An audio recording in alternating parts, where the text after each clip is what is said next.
পরীক্ষা কর্মকার।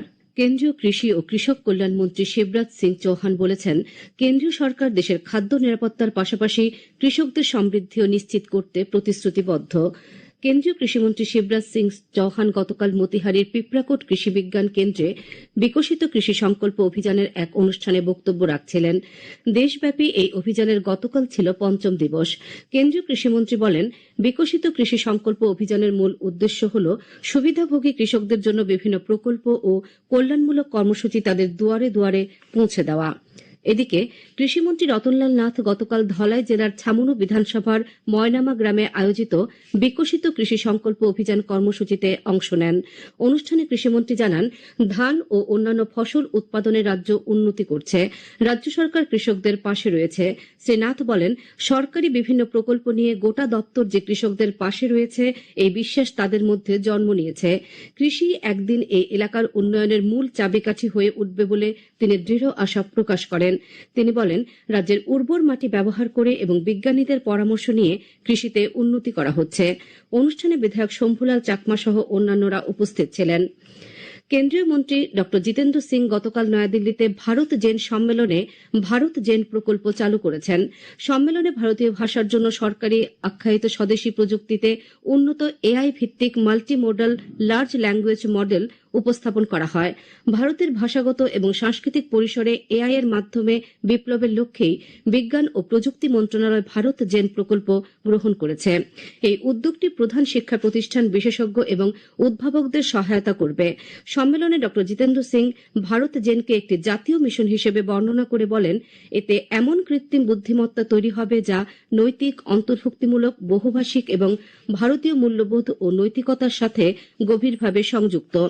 22টি ভারতীয় ভাষায় সহজে কৃত্রিম বুদ্ধিমত্তার সমাধান প্রদান করবে ভারত জেন। প্রধানমন্ত্রী নরেন্দ্র মোদী বলেছেন, ভারতের বিমান পরিবহন ক্ষেত্র বিশ্বব্যাপী বিমান পরিবহন শিল্পে একটি গুরুত্বপূর্ণ ভূমিকা পালন করে এবং আজ এটি আত্মবিশ্বাসে পরিপূর্ণ। গতকাল নতুন দিল্লির ভারত মণ্ডপমে আন্তর্জাতিক বিমান পরিবহন সমিতি আইএটি এর 81তম বার্ষিক সাধারণ সভায় ভাষণে একথা বলেন।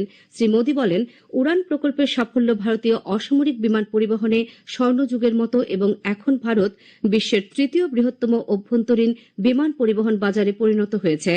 অনুষ্ঠানে অসামরিক বিমান পরিবহন মন্ত্রী কে রামমোহন নাইডু বলেন, সরকার আগামী 5 বছরে দেশে আরও 50টি বিমানবন্দর গড়ে তোলার জন্য প্রতিশ্রুতিবদ্ধ। চলতি বছরের নিট পিজি পরীক্ষা স্থগিত রাখা হয়েছে। আগামী 15 জুন এই পরীক্ষার দিন নির্ধারিত ছিল। জাতীয় মেডিকেল সায়েন্স বোর্ডের বিজ্ঞপ্তিতে বলা হয়েছে, পরীক্ষার পরবর্তী তারিখ শীঘ্রই জানানো হবে। সিকিম ভ্রমণে গিয়ে দুর্ঘটনায় নিখোঁজ কৈলাসহরের 2 যুবক দেবজ্যোতি দেব ও স্বপ্ননীল দেবের সন্ধানে ত্রিপুরা সরকার তৎপরতা শুরু করেছে। মুখ্যমন্ত্রী অধ্যাপক ডাক্তার মানিক সাহার নির্দেশে তাদের খোঁজ পেতে মুখ্যমন্ত্রী সচিব পি কে চক্রবর্তী সিকিমের মুখ্যমন্ত্রী সচিব কে এন ভুটিয়ার সঙ্গে যোগাযোগ করে জানতে পারেন, সিকিমে প্রবল বৃষ্টি, প্রতিকূল আবহাওয়া ও তিস্তা নদীতে প্রবল জলস্রোতের জন্য উদ্ধার কাজ ব্যাহত হচ্ছে। তবে তাদের সন্ধানে সব রকম প্রয়াস জারি রয়েছে। বিশ্ব পরিবেশ সপ্তাহ উদযাপন উপলক্ষে গতকাল জোলাইবাড়ি ব্লকের স্বদেশনগর গ্রাম পঞ্চায়েতে বৃক্ষরোপণ কর্মসূচি অনুষ্ঠিত হয়। কর্মসূচিতে স্বদেশনগর গ্রাম পঞ্চায়েতের প্রধান কণিকা পাল, বীরচন্দ্র মনুর দক্ষিণ জেলা কৃষি বিজ্ঞান কেন্দ্রের কৃষি বিশেষজ্ঞ বাসুদেব ঘোষ এবং পঞ্চায়েত এলাকার মানুষজন অংশ নেন। ত্রিপুরা ফুটবল অ্যাসোসিয়েশন পরিচালিত ঘরোয়া 3য় ডিভিশন লীগ ফুটবল প্রতিযোগিতার নির্ণায়ক খেলায় আজ উত্তর বাধারঘাটের স্বামী বিবেকানন্দ ক্লাব ও ভাটি অভয়নগরের বিবেকানন্দ ক্লাব পরস্পরের মুখোমুখি হবে। উমাকান্ত মিনি স্টেডিয়ামে সন্ধ্যা 6টায় নৈশালোকে এই ম্যাচটি হবে। নির্ণায়ক ম্যাচের পর চ্যাম্পিয়ন ও রানার্স দলকে ট্রফি ও প্রাইজ মানি তুলে দেওয়া হবে। বর্ষা মৌসুমের শুরুতেই রাজ্যের প্রায় সর্বত্র বৃষ্টি হচ্ছে।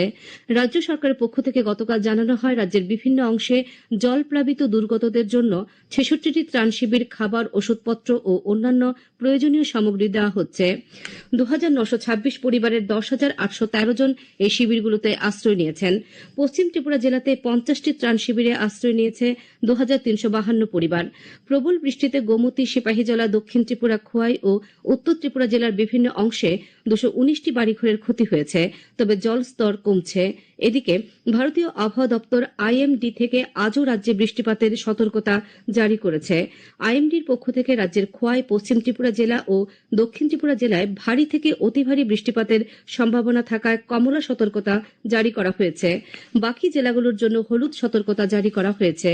এদিকে আজ দুপুর পর্যন্ত আবহাওয়ার পূর্বাভাসে জানানো হয়েছে আকাশ সাধারণত মেঘলা থাকবে, বজ্র বিদ্যুৎ সহ হালকা থেকে মাঝারি ধরনের বৃষ্টিপাত হবে। আগরতলা ও তার আশেপাশে গত প্রায় 24 ঘন্টায় বৃষ্টি হয়েছে 69.6 মিলিমিটার।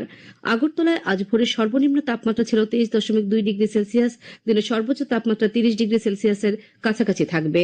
স্থানীয় সংবাদ এখনকার মতো এখানেই শেষ হলো। পরবর্তী বাংলা স্থানীয় সংবাদ প্রচারিত হবে আজ সন্ধ্যায় 7:55।